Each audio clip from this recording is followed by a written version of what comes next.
오늘 우리에게 주시는 하나님 말씀으로 날 때부터 좌절한 인생이라는 제목으로 하나님 말씀을 함께 나누겠습니다. 오늘은 3.1절입니다.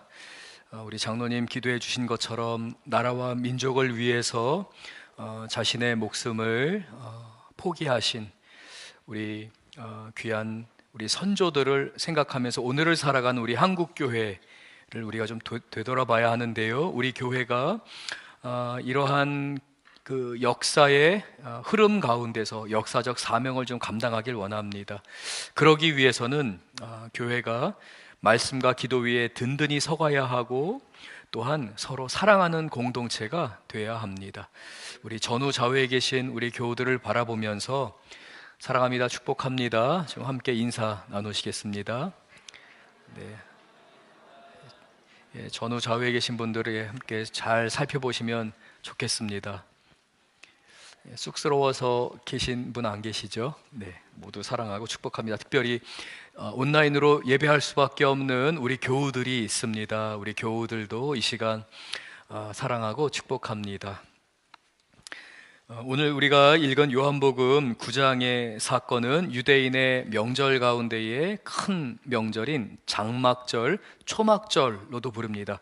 광야 40년 동안 인도하신 그 하나님을 생각하며 그 안락한 삶의 자리에서 잠시 벗어나서 일주일 동안 장막 안에 머물면서 우리에게 먹을 것을 공급하시고 신발과 옷이 헤어지지 않도록 40년을 지켜주신 그 하나님을 기억하는 삶, 조금 불편할 수 있습니다. 장막에 관한 이 일주일이 사실은 모든 것이 이렇게 제한되는 삶입니다.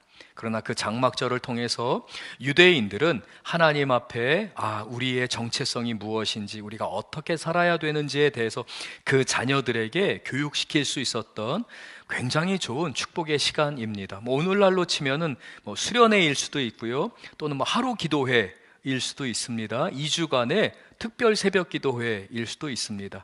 그러니까 삶에서 내가 안락하게 살아갔던 그 삶의 자리에서 잠시 동안 주님 앞에 하나님의 그 뜻을 기리고 하나님의 은혜를 깊이 생각하고 말씀을 깊이 묵상하는 그러한 시간이죠.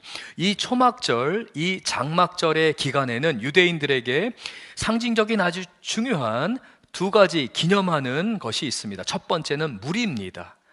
하나님께서 이 광야 생활 가운데서 바위를 깨트리셔서 거기에서 물을 주신 하나님, 우리에게 생수를 주셨다.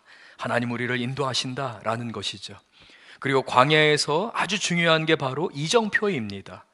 광야는 어디로 가야 될지 모르거든요. 저도 과거에 이집트 사막을 한번 간 적이 있는데요, 우리가 흔히들 이 살아갈 때 사람들이 이렇게 다녔던 길이 있기 때문에 이리로 가면 되겠구나 라고 할 수 있어요. 길이 났기 때문에, 또는 도로가 있기 때문에 우리는 어디를 갈 때에 그렇게 큰 어려움을 겪지 않습니다. 근데 광야로 들어가게 되면은요, 하루만 지나도 모래바람이 불어서요, 사람이 지나갔던 흔적들이 다 사라집니다. 그래서 내가 어디에서부터 왔지? 어디로 가야 되지?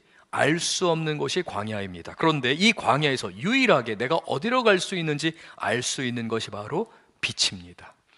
빛이 비치는 것을 통해서 내가 어디를 가야 되는구나, 어느 방향을 향해 가야 되는구나 라는 것을 깨달을 수 있죠. 그래서 이 초막절에 아주 중요한 두 가지 기념하는 것이 생수와 빛입니다. 근데 예수님이 이 초막절을 맞이해서 이 예루살렘에 올라가셔서 나는 생명의 물이다, 나는 생수이다 라고 말씀하셨습니다. 내가 주는 물을 마시는 사람은 결코 목마르지 않는다 라고 말씀하셨습니다. 그리고 이 예수님께서 이 생명의 물이시며 또한 동시에 8장에서는 예수님이 내가 세상의 빛이다 라고 말하셨습니다. 초막절의 중요한 두 가지, 물과 빛을 통해 예수님은 하나님이시며 참 인간이신 예수님이 생명의 물이시며 또한 빛이시다라고 말씀하셨죠. 초막절에 예수님이 이 두 가지 선언을 하신 중요한 이유는 바로 이 초막절 당시에 유대인들이 기념했던 두 가지 행위가 있기 때문에 그렇습니다. 초막절이 되면은요, 제사장들은 실로암 연못으로 내려갑니다. 성전으로부터 나와서 저 밑에 계곡을 따라 내려가게 됩니다. 한 2, 3km 정도를 쭉 언덕을 따라 내려가게 되면 실로암이라는 연못이 나옵니다. 그 실로암에서 물을 떠다가 제단에다가 그 물을 부어 하나님 은혜를, 하나님이 이 광야에서 우리에게 물을 주셨습니다. 공급하셨습니다.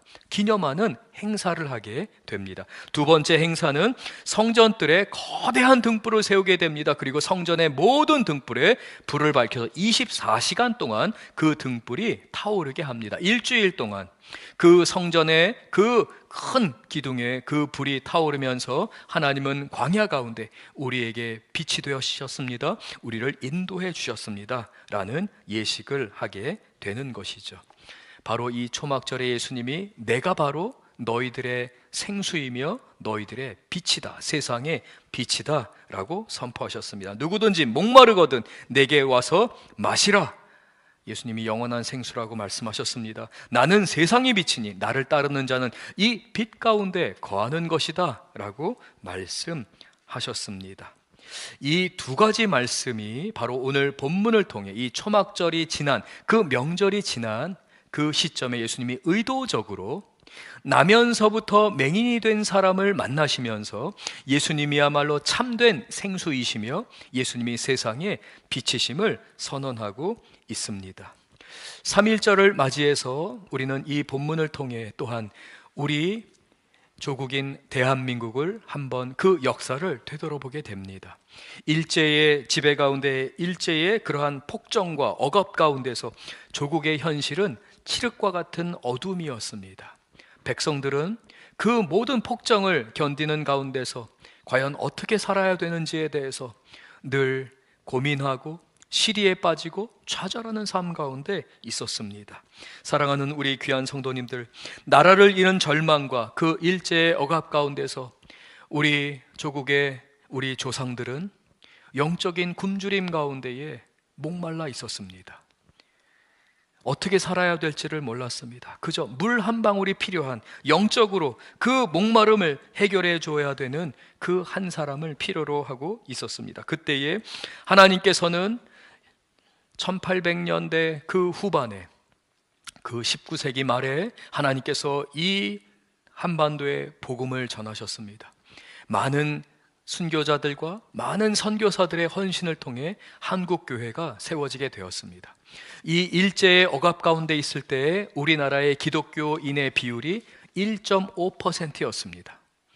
단 1.5%밖에 되지 않았습니다. 그런데 독립군으로 자원을 하게 되고 독립운동에 헌신을 하게 된 그 대다수의 사람들, 반 이상의 사람들이 그리스도인이었습니다. 1.5%밖에 안 되는 그리스도인들이 독립선언문을 작성을 하고 이 독립운동에 참여를 하고 3.1절 만세운동에 참여를 했던 그 지도자들의 반 이상이 그리스도인이었습니다.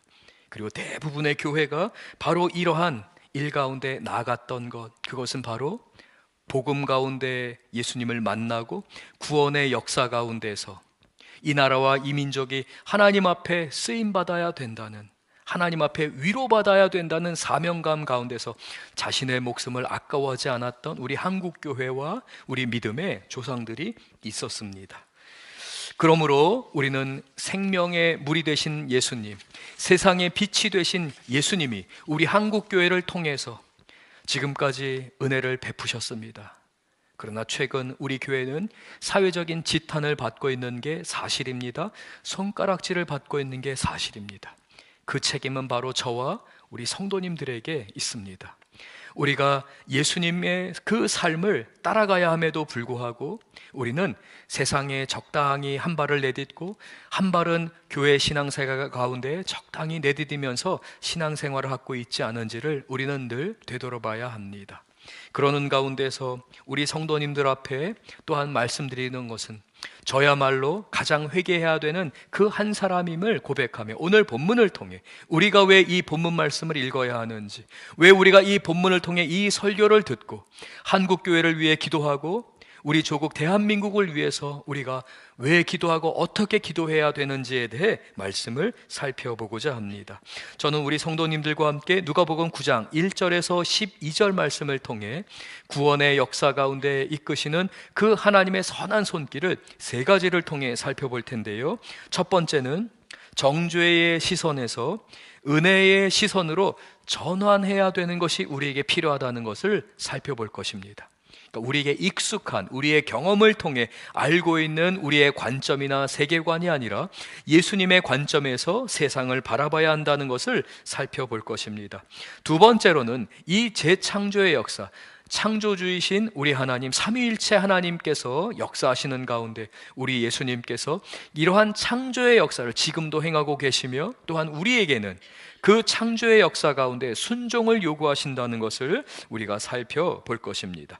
마지막 세 번째로 이 변화된 정체성과 정직한 증언 가운데서 우리가 과거의 정체성이 아니라 새로운 시대, 새로운 사명을 받은 우리가 어떻게 정직한 증인이 될 수 있는지에 대해서도 살펴보겠습니다. 먼저 1절부터 4절 말씀을 다시 한번 읽으면서 정죄의 시선에서 은혜의 시선을 우리가 갖춰야 되는 것을 살펴봅니다. 1절부터 4절 한번 같이 읽겠습니다.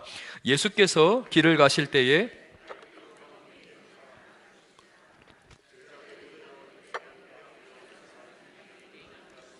누구의 죄로 인함이니까? 자기니까? 그의 부모이니까?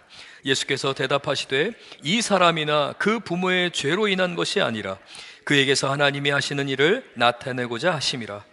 때가 아직 낮음에 나를 보내신 이의 일을 우리가 하여야 하리라. 밤이 오리니 그때는 아무도 일할 수 없느니라.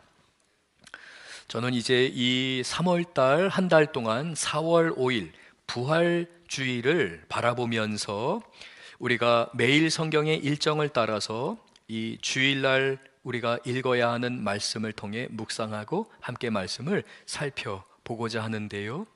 우리가 부활하신 예수님, 그리고 그 부활하신 예수님을 바라보며 고난주간 2주간의 특별 새벽 기도회를 하면서 예수님께서 우리의 삶을 어떻게 보시는지, 예수님이 나를 어떻게 주목하시는지에 대해 깊이 깨달아 알기를 원합니다. 오늘 본문 1절을 보게 되면 이 모든 구원 역사의 주도권을 예수님께서 행하시며 예수님께서 이 초막절 명절이 지나고 예루살렘에서 나와서 그 예루살렘 주변에 있는 그 마을 사람들을 돌보시는 장면을 보게 되는데요. 예루살렘 성전에서 나와서 이 명절이 지나 예수님이 한 사람을 주목하십니다. 1절을 다시 한번 봅니다.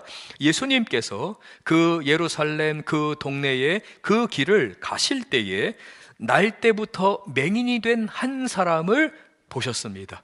여기서 보셨다라는 이 말은 그냥 지나가면서 쓱 한번 눈길 한번 주고 지나가셨다는 것이 아니라 주목하셨다는 것을 말합니다. 예수님의 시선이 날 때부터 소경이 된 사람에 주목하자 모든 제자들조차도 예수님이 지금 누구를 보고 계시지? 누구를 주목하고 계시지? 한치의 의심도 없이 날 때부터 소경된 사람을 주목하시는구나 다 알 수 있을 만큼 예수님께서는 아주 의도적으로 이 나면서부터 맹인이 된 사람, 앞을 보지 못하는 사람 가까이 다가가시고 그에게 주목하셨습니다. 사랑하는 우리 귀한 성도님들, 우리의 신앙과 우리의 삶이 그렇습니다. 우리는 종종 우리의 계획과 우리의 생각, 그래서 이 생각과 우리의 계획으로 살다 보면 인생의 주도권이 나에게 있는 줄로 착각합니다. 그렇게 생각합니다. 세상 사람들처럼 똑같이 생각하면서 세상 사람들이 짊어지는 모든 인생의 무거운 짐을 다 짊어지고 살아가려고 합니다. 그러나 우리의 인생의 짐을 우리의 주도권 가운데 있는 것이 아니라 예수님의 주도권에 있음을 기억하는 우리 귀한 성도님들 되시기를 바랍니다. 내가 주도권을 가지려고 하면은요, 내가 얼마나 많은 그 짐을 내 스스로 해결해야 된다는 그 무거운 짐과 그 스트레스와 그 억압 가운데서 인생은 결코 행복하지가 않습니다. 그래서 도망가려고 합니다. 나에게 주어지는 인생 자체가 짐으로 여겨지고 그 삶의 자리에서 그저 도망갈 궁리만 하게 됩니다.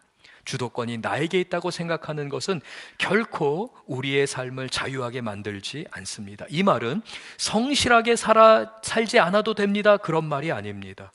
주도권 자체가 예수님께 있다는 것입니다. 예수님이 나를 주목하고 보신다는 겁니다. 나의 필요를 아신다는 겁니다. 날 때부터 나에게 무슨 문제가 있는지를 알고 계시고요, 오늘을 살아가는 나의 삶 가운데 내가 지금까지 지나왔던 모든 그 과거의 한 발자국 한 발자국이 오늘의 나의 삶에 어떤 문제를 만들어냈는지에 대해서 예수님이 모두 아신다는 걸 말합니다. 그리고 그 주도권을 갖고 계신 예수님은 나를 고쳐주기를 원하십니다. 나에게 진정한 자유를 주기를 원하시고 영원한 생수를 주기를 원하시고 나에게 인생의 빛을 비추어 주시기를 예수님은 원하십니다. 그래서 그 초막절 행사가 진행될 때, 그 초막절 명절이 진행될 때에 생수와 빛이 중요했던 것처럼 그것을 기념했던 유대인들에게 눈에 보이는 가르침을 주시기 위해서 예수님은 의도적으로 이 나면서부터 좌절한 인생, 나면서부터 빛을 한 번도 보지 못한 사람, 나면서부터 속 시원하게 내 인생의 문제를 해결해 주는 그 영원한 생수, 내 속을 시원하게 해주는 그 경험을 한 번도 해보지 못한 이 사람을 의도적으로 예수님은 만나고자 이 사람에게 다가가셨습니다. 그런데 제자들은 예수님의 이러한 의도를 전혀 알지 못한 채 자신들의 가치관, 자신들의 시선으로 이 한 사람을 정죄합니다. 정죄의 시선으로 이 사람을 바라보며 2절에 제자들은 이렇게 예수님에게 질문합니다. 2절을 한번 보겠습니다. 제자들이 물어 이르되 랍비여, 이 사람이 맹인으로 난 것이 누구의 죄로 인함이니까? 자기니까 그의 부모이니까? 유대인의 율법 교사인 이 랍비들은요, 유대인들이 어렸을 때부터 아주 중요한 원칙 하나를 가르치게 됩니다. 항상 강조하며 가르치는 것이죠. 그것은 바로 인과응보의 틀 안에서 우리가 지금 당하는 어떠한 문제는 반드시 어떠한 죄로 인한 결과이다 라는 것을 가르칩니다.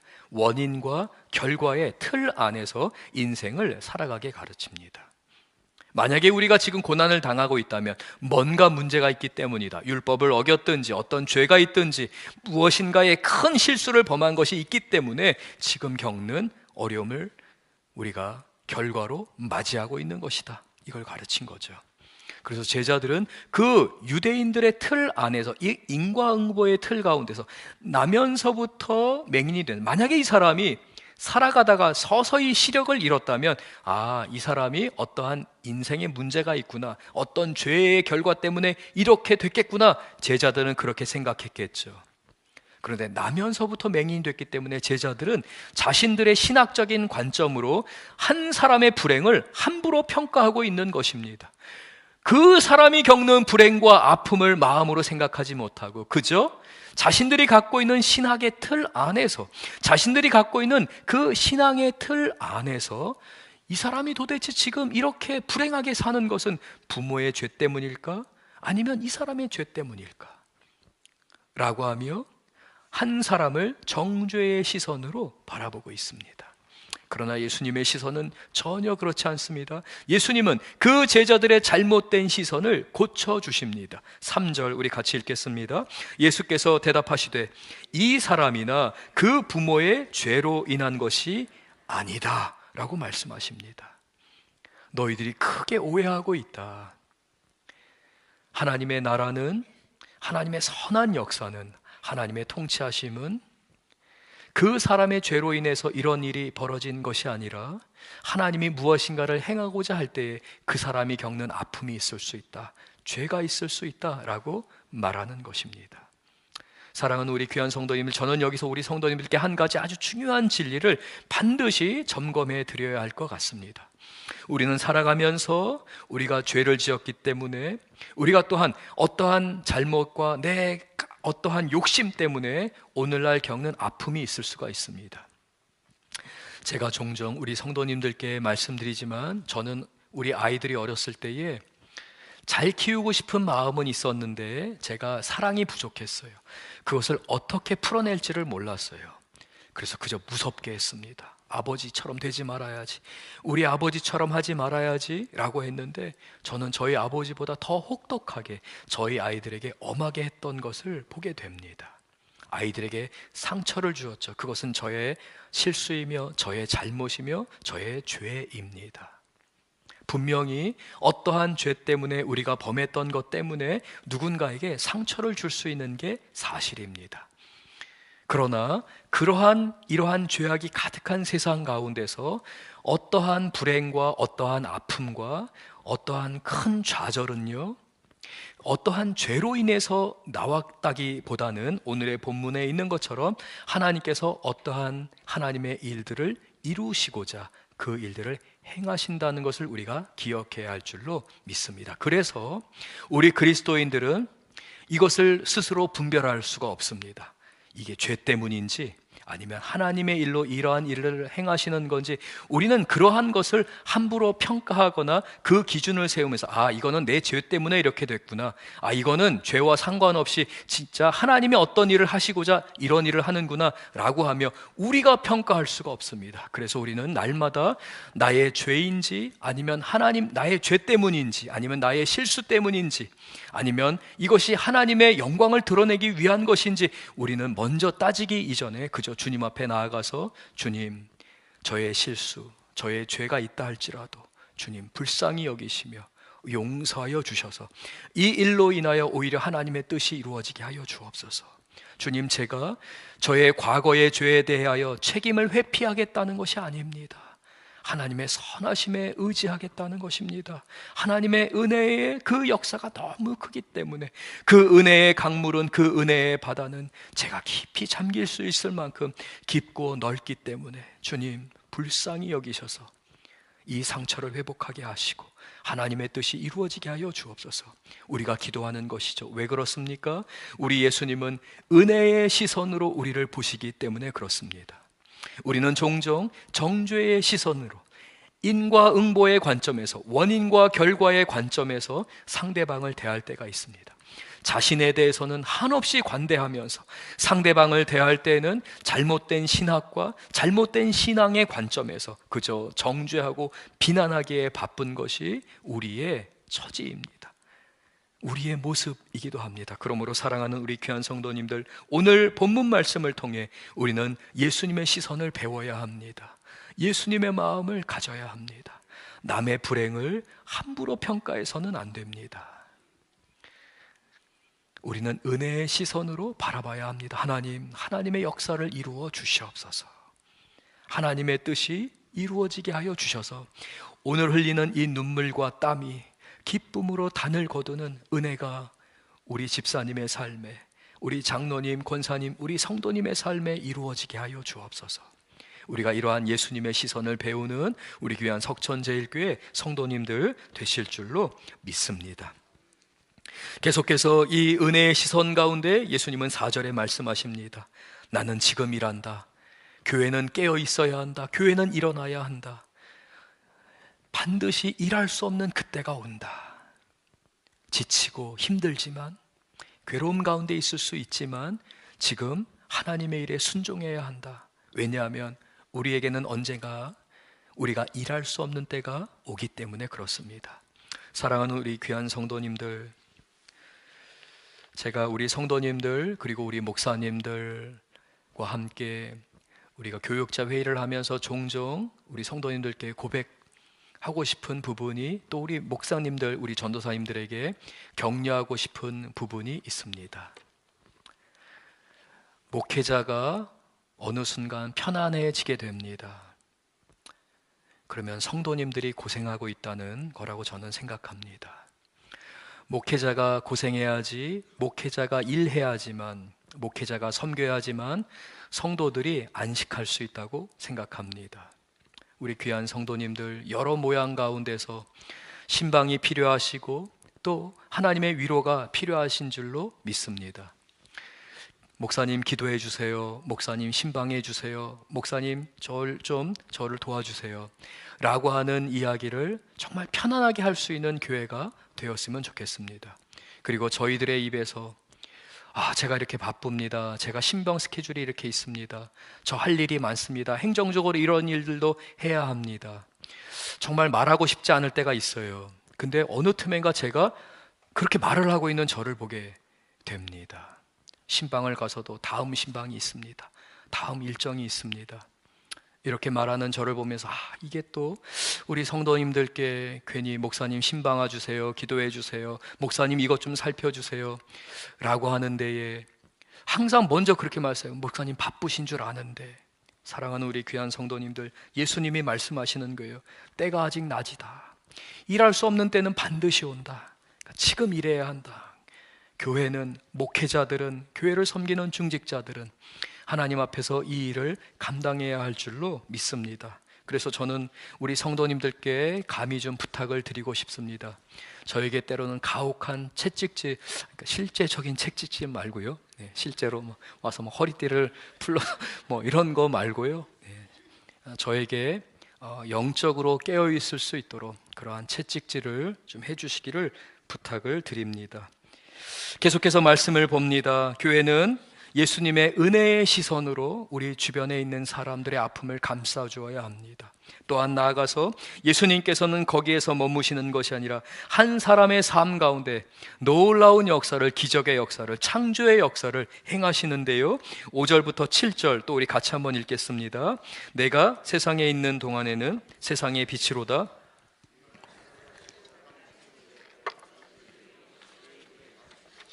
이르시되 실로암 못에 가서 씻으라 하시니, 실로암은 번역하면 보냄을 받았다는 뜻이라. 이에 가서 씻고 밝은 눈으로 왔더라. 예수님께서 이 한 사람을 고쳐주십니다. 그런데 굉장히 독특하게 고쳐주세요. 땅에 침을 뱉고 진흙을 만드십니다. 성경에 하나님과 예수님께서 진흙을 사용하셔서 행하신 딱 두 가지의 사건이 있습니다. 첫 번째는 창세기에 있는 창조의 역사입니다. 창세기 2장 7절, 여호와 하나님이 땅의 흙으로 사람을 지으시고 생기를 그 코에 불어넣으시니 사람이 생명이 되니라. 하나님께서 이와 같이 흙으로 사람을 빚으셨습니다. 그리고 그 코에 생기를 불어넣어 주셨습니다. 그리고 오늘 본문 누가복음 9장에서 예수님이 친히 침을 뱉어 진흙을 이기셨습니다. 그리고 그 나면서부터 좌절한 인생, 태어날 때부터 앞을 보지 못했던 사람의 눈에 그 진흙을 바르셨습니다. 창조의 역사죠. 눈동자를 만드시는 예수님의 역사입니다. 시력을 회복하게 하시는 창조의 역사를 예수님이 행하셨습니다. 그런데 한 가지 의아한 점이 있습니다. 만약에 예수님께서 단순하게 치료하는 것이 목적이었다면 이 사람을 그 자리에서 창조의 능력으로 치료하셨을 겁니다. 근데 예수님이 뭐라고 하시냐면 실로암에 가서 씻으라 라고 말씀하십니다. 그런데 친절하게 요한복음은 이 실로암이라는 이 이름의 뜻이 무엇인지를 우리에게 소개해 줍니다. 7절 말씀 같이 한번 읽겠습니다. 이르시되 실로암 못에 가서 씻으라 하시니, 실로암은 번역하면 보냄을 받았다는 뜻이라. 이에 가서 씻고 밝은 눈으로 왔더라. 실로암은 보냄을 받았다라는 뜻의 연못입니다. 예수님께서 9장 1절에서 5절까지 말씀에 예수님은 선포하시고 예수님이 말씀하십니다. 하나님의 일을 행하는 것, 나를 보내신 분의 그 일을 행하는 것이 하나님의 뜻이다, 하나님의 일이다, 하나님이 기뻐하시는 일이라고 하며 예수님 자신이 하나님의 보냄을 받은 사람이라고 말씀하셨습니다. 그래서 오늘 본문 예수님은 단순하게 이 나면서부터 맹인이 된 사람의 눈을 치료해 주시는 역사를 이루시는 것에 멈추시지 않고 보냄을 받으신 예수님이 보냄을 받았다라는 그 실로암으로 한 사람을 보내십니다. 그래서 맹인이 된 이 사람은 아주 불편한 그 상황이에요. 앞을 볼 수 없는 상황입니다. 어쩌면 속으로 투덜거렸을지도 모릅니다. 아니, 내가 앞을 보지 못하는 거 뻔히 알면서 침으로 진흙을 발라서 여기에다가 바르고, 조금 성경에는 기록되어 있지 않지만 그냥 조금 과장되게 말하자면, 아니 침 냄새도 좀 나는 것 같고 저 밑에까지 실로암까지 내려가 불평과 불만으로만 생각하게 되면은요, 불만거리가 참 많을 수 있는 상황입니다. 근데 예수님이 지금 그걸 의도적으로 만들면서 이 나면서부터 맹인이 된 사람을 예수님과 똑같이 보냄받은 사람으로서 보냄을 받았다라는 신뢰함까지 내려가게 하신 겁니다. 굉장히 불편한 자리일 수 있습니다. 굉장히 불편한 여정일 수 있습니다. 아니, 즉각 고쳐주시면 좋은데 땅을 짚어가면서 앞을 보지 못하는데 그 신뢰함, 그 먼 거리에서부터 내려오기 시작합니다. 무엇을 말하는 것입니까? 예수님은 보냄을 받았다. 나는 아버지에게 보냄을 받았다 라고 말씀하신 보냄 받으신 분입니다. 그 보냄을 받으신 예수님이 저와 여러분을 불러서 우리의 삶을 보냄을 받은 자의 삶을 살게 하십니다. 사명이 있는 것입니다. 해야 할 일이 있는 것입니다. 나를 보낸 분의 뜻을 헤아리며 그분의 뜻을 따라 사명을 감당해야 하는 소명, 콜링이 바로 우리에게 있습니다. 사랑하는 우리 귀한 성도님들, 우리 성도님들 가운데는 아주 오랜 시간 동안 기도했던 기도의 제목이 있습니다. 그리고 그 긴 어둠의 터널을 지나는 우리 성도님들이 있습니다. 오늘이 3.1절이라고 말씀드렸습니다. 어쩌면 우리 성도님들 가운데에는 우리 민족이 일제의 그 억압과 폭정 가운데 있었던 것처럼 지금 굉장히 힘든 상황 가운데 놓여있는 억압과 그리고 벗어날 수 없는 어떠한 인생의 무거운 짐 가운데에서 짓이김을 당하여서 사방으로 우겨쌈을 당하는 괴로움 가운데 있는 우리 교우들도 있습니다. 사랑하는 우리 성도님들, 그래도 여러분은 잊지 마셔야 합니다. 여러분 안에 착한 일을 시작하신 예수님께서 여러분을 먼저 주목하셨고 주도권을 갖고 계시며 여러분으로 하여금 그 긴 터널을 지나며 너는 그 신뢰함 연못까지 내려가야 한다라고 말씀하시며 그 고난의 시간, 그 괴로움의 시간을 눈물 없이는 지낼 수 없는 그 시간을 밤마다 몇 번씩 계속해서 깨어나는 그 시간을 보내게 하십니다. 왜냐하면 여러분이 보냄을 받은 자이기 때문에 그렇습니다. 예수님께서 여러분을 위한 선한 계획이 있기 때문에 그렇습니다. 그리고 이 사람은 아까 말씀드렸지만 조금 성경에는 기록되지 않았지만 불평거리를 찾자면 불평거리가 굉장히 많을 수도 있습니다. 그러나 이 사람은 순종해서 그 신뢰함 연못까지 내려갔습니다. 마치 문둥병에 걸렸던 나아만 장군이 불평불만을 갖지만 그래도 선지자가 이야기하기 때문에 순종하는 것이 낫지 않겠습니까? 라는 그 종의 말을 듣고 그가 요단강에서 물을 씻었던 것처럼 이 나면서부터 맹인이 된 사람은 신뢰함 연못에 나아가 순종했습니다. 그러므로 사랑하는 우리 귀한 성도님들, 삶의 자리에서 삶의 주도권이 예수님께 있음을 기억하면서 여러분에게 닥친 어려움, 고난, 불행, 좌절, 이 모든 것을 원인과 결과, 인과 응보의 시선으로 바라보지 마십시오. 은혜의 시선으로 바라보시기를 바랍니다.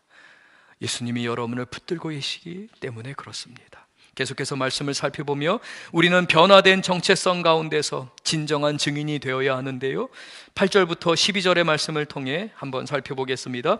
8절부터 12절 같이 한번 읽겠습니다. 이웃 사람들과 전에 그가 거리인 것을 보았던 사람들이 이르되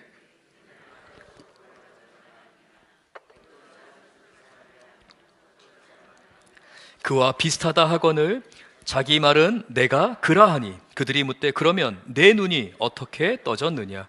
대답하되 예수라 하는 그 사람이 진흙을 이겨 내 눈에 바르고 나더러 실로암에 가서 씻으라 하기에 가서 씻었더니 보게 되었노라. 그들이 이르되 그가 어디 있느냐? 이르되 알지 못하노라 하니. 그는 예수님을 찾고자 하지만 알 수가 없었어요. 그저 자기 부모, 자기 가족에게 돌아가게 됩니다. 너무 기쁜 소식을 전하고 싶었죠. 그런데 눈을 떴을 때에, 예수님을 만났을 때에 그의 삶, 그의 말투, 그의 행동, 그의 얼굴은 완전히 변화되었습니다. 앞을 보지 못하고 구걸하던 사람의 모습이 아니라 당당하고 담대하며 무엇인가에 강하게 이끌림 바 되어 무엇인가 보냄을 받은 자만이 갖는 그러한 철저한 사명감이 그에게 있는 것을 사람들이 봅니다. 그래서 사람들은 서로 수군거리기 시작합니다. 이 사람이 그 전에 있던 그 거린이 아니냐, 구걸하던 사람이 아니냐. 근데 어떤 사람들은 아니야, 그 사람이 어떻게 저런 얼굴 표정을 가질 수가 있어, 저 사람이 어떻게 저렇게 눈을 뜰 수가 있어 라고 하며 비슷하게 닮았지만 그 사람은 아니다 라고 말합니다. 그렇지만 이 사람은 당당하게 자신의 변화된 정체성이 있기 때문에, 예수님이 나를 지켜주신 게 있기 때문에 과거의 모습을 들추어냈는데 하나도 부끄럽지가 않습니다. 내가 바로 그 사람이다, 내가 바로 그렇게 구걸했던 사람이다 라고 말합니다. 그러자 사람들은 질문합니다. 도대체 어떻게, 무슨 일이 있었기 때문이냐 라고 말하죠. 그때 이 사람은 자신이 경험한 것을 하나도 가감없이 빼거나 더하는 것 없이 그대로 이야기하게 됩니다.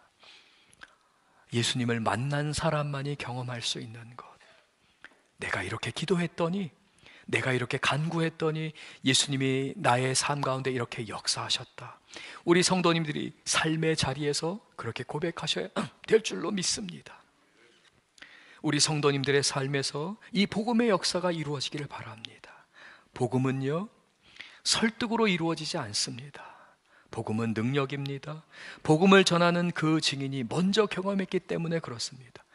예수님의 사랑, 예수님의 은혜, 아버지께서 보내신 예수님이 나를 보내셨기 때문에 보냄받았다라는 신뢰함으로 나아가서 거기에서 당당한 정체성을 가진 것처럼, 저는 우리 석천제일교회 우리 귀한 성도님들이 이러한 그리스도인이 될 줄로 믿습니다. 저도 그러한 그리스도인이 되기를 원하고 그러한 복음 사역 가운데 열매를 거두기를 원합니다. 사랑하는 우리 귀한 성도님들, 저는 말씀을 마무리하고자 합니다. 우리 네 가지 아주 중요한 교훈을 우리는 깨달아야 합니다. 첫 번째는 정죄의 시선에서 은혜의 시선으로 반드시 변화되어야 된다는 것을 우리는 깨달아야 합니다. 우리에게 익숙한 관점이 아니라 예수님의 관점, 언제든지 은혜의 역사가 이루어진다라고 하는 그 은혜의 시선으로 나를 바라봐야 하고 우리 옆에 있는 교우들을 바라봐야 하며 세상을 바라보셔야 합니다. 두 번째는 내 인생의 결핍을 만지시는 창조의 하나님을, 예수님의 역사를 기억하셔야 합니다. 은혜가 있습니다. 여러분의 삶에는 은혜가 약속되어 있습니다.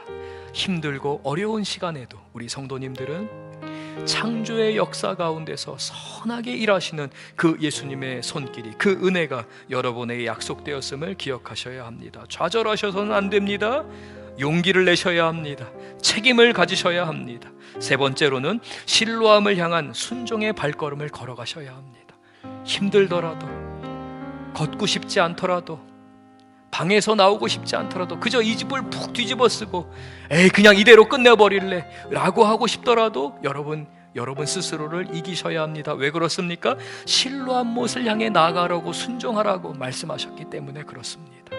네 번째, 내가 그다 라고 고백했던 것처럼 정직한 증인이 되어야 합니다. 예수님을 먼저 경험하셔야 합니다.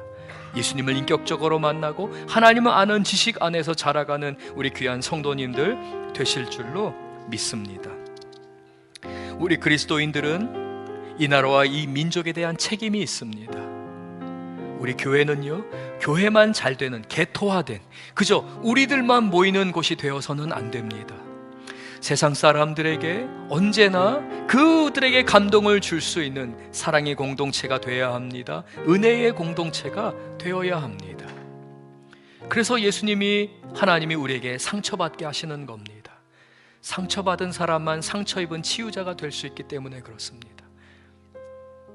우리는 병 고침 받는 게 목적이 아닙니다. 인생의 문제가 해결되는 게 목적이 아닙니다. 그게 목적이었으면요, 예수님은 그냥 병만 고치러 다니셨을 거예요. 수단에 불과합니다. 진정한 목적은 무엇입니까?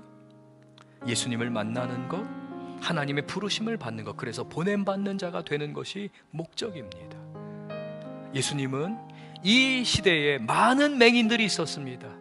앞을 보지 못하는 많은 사람들이 있었습니다. 그런데 이 사람 한 사람을 택하셔서 이 일을 감당하셨습니다. 왜냐하면 병고침, 문제 해결 자체가 목적이 아니기 때문에 그렇습니다. 예수님을 만나는 것, 예수님이 증거되는 것, 그리고 보냄받은 사람들에 의해서 예수님이 담대히 증거될 때에 사람들의 마음 가운데서 예수님을 만날 수 있는 은혜를 경험하게 됩니다. 그러므로 나라와 민족을 위해 기도하고 복음 사역에 순종하는 우리 석천제일교회 되기를 원합니다. 우리 다 함께 일어나셔서 우리 찬양하며 이 가사를 생각하며 하나님, 순교자들의 피를 생각하고 그 순교자들의 땀을 생각하며 오늘의 삶 가운데 제가 충성하게 도와주시옵소서. 나라와 민족을 위해서 제가 하루하루의 삶 가운데서 그 부르심, 그 소명을 감당하게 하여 주시옵소서. 우리 함께 찬양하겠습니다.